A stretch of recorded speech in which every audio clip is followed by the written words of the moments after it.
Hey y'all, I'm Young Shotty. I'm back again for another video, and I'm just doing some things that I did from my English language class. I'm just going to say the stuff that's on there. Alright. To those who know about about how I write, Ms. Rydell, Mr. Woodson, Ms. Heath, Ms. Peters, Mr. Mullers, Mr. Woodson, Ms. Brunson, Ms. Mora, Mr. Woodson. Alright, okay, this is from the 2010, this is from the 2nd of February 2010 journal, entitled, How Did Integration Affect My Life? Alright. Back in the 1700s, when the United States was just forming, people were going onto ships onto Africa to pick up black people so they can be slaves.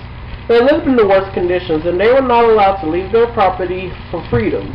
If they did, they would be whipped with one of them big whips that you would see on the Mexicans.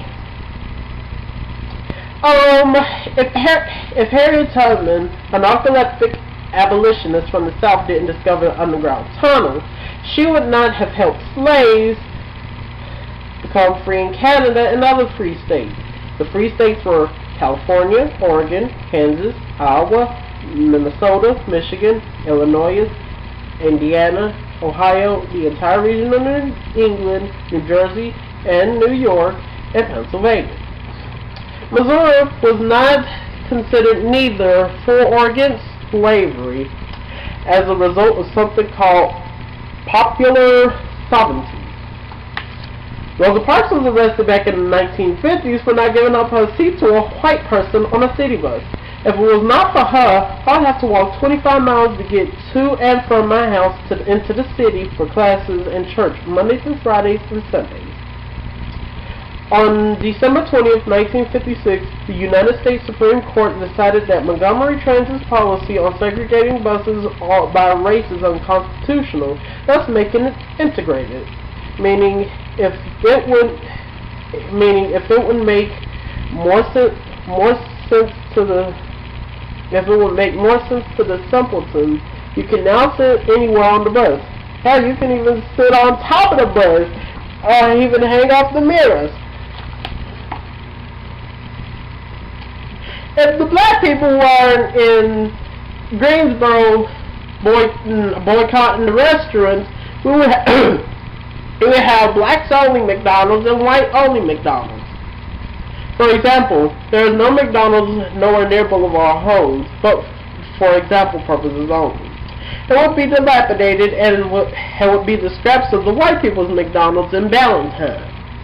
They sat in the restaurant from opening time until closing for no apparent reason at all, until the neighboring restaurants relented and allowed them to sit down and eat, thus integrating restaurants. Okay, I wonder how it would be if there was a black-only Panda Express, whites-only P.F. Chang's, and a Mexicans-only Fortune Cookie. Chabu. If you don't know what these places are, Panda Express is on San Fern, North Tryon, South Tryon, and Rivergate, Tabola, and on Providence Road. And there's one location in Carolines that's open only seasonal. P.F. Chang's is in North Lake Mall, and Fortune Cookie is just across the street on Elizabeth. Alright. I'm hearing Shotty saying white people better fall in line. And I mean they better, because guess what? We are here to stay. I'm a Negro, and I'm happy to be one.